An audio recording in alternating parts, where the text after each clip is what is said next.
Balik lagi nih boy di Biar Lo Paham. Konten yang bikin lo paham sama isu-isu yang lagi rame belakangan ini. Langsung aja deh, bulan September kemarin nih ada dua Lord ketemu buat diskusi, yaitu Lord Luhut sama Lord Rocky Gerung. Yang namanya Lord ya kan, kalau ketemu ngobrol isinya pasti daging semua. Nah, dalam diskusi antar Lord itu, Lord Luhut ngeluarin pernyataan yang intinya orang non-Jawa mending gak usah maksain diri jadi capres. Langsung dah tuh, pernyataan itu bikin banyak pihak pada meradang. Anjay, meradang, kayak Mbak Nana gue ngomongnya begitu.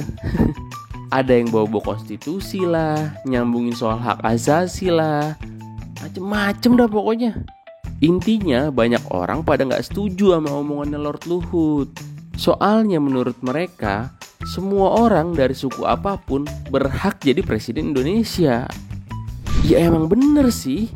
Tapi nih kalau kita perhatiin ya pernyataan lengkap Lord Luhut, doi juga ada benernya menurut gue boy. Nih coba lu baca sendiri nih pernyataan lengkapnya.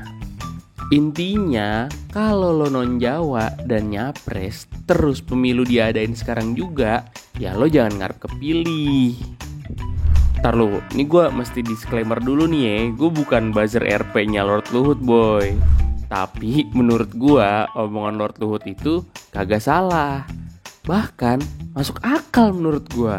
Kenapa begitu? Nah ini nih yang gue kasih biar lo paham. Ada beberapa alasan ternyata boy. Yang pertama, pernyataan Lord Luhut ini opini pribadi. Ya yang namanya opini mesti kita hargain boy. Ya walaupun opininya datang dari orang yang galak sama opini dan kritik orang lain sih. Lagian opini doi kan gak ngelarang, tapi nyuruh kita buat tahu diri. Nah yang kedua nih, secara empirik pernyataan Lord Luhut ini emang udah kebukti. Semenjak Indonesia merdeka, hampir semua presiden kita orang Jawa kan? Yang ketiga nih boy, gak cuma secara empirik, tapi secara statistik juga omongan Lord Luhut itu masuk akal.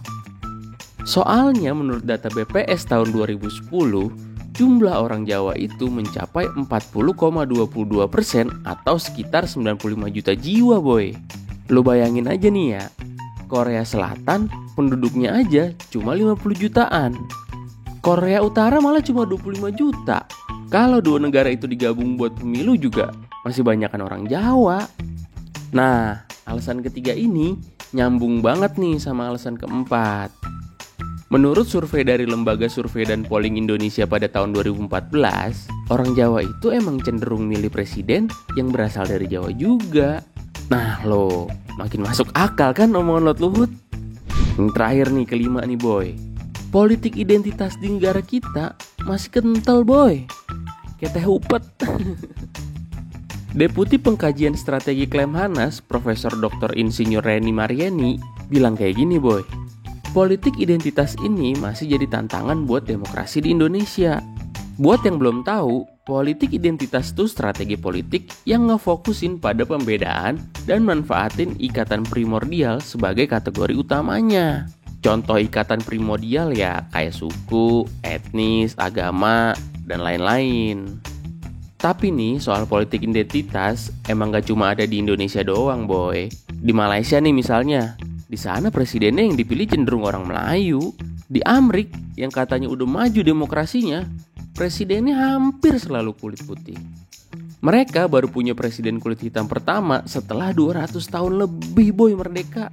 Mungkin saat ini emang di Indonesia presiden hampir selalu orang Jawa. Tapi kan siapa tahu mungkin 10 atau 25 tahun lagi bisa berubah. Nah dari beberapa alasan itu, omongan Lord Luhut jadi masuk akal kan? Kalau lo non Jawa, ya kemungkinan lo buat jadi presiden itu tipis banget, kayak dompet akhir bulan. Apalagi biayanya nyapres gak murah boy. Banyak yang perkirakan biaya nyapres itu kurang lebih 7-8 triliun boy. Jadi kalau lu non Jawa terus mau nyapres, ya lo harus siap kehilangan duit 8 triliun.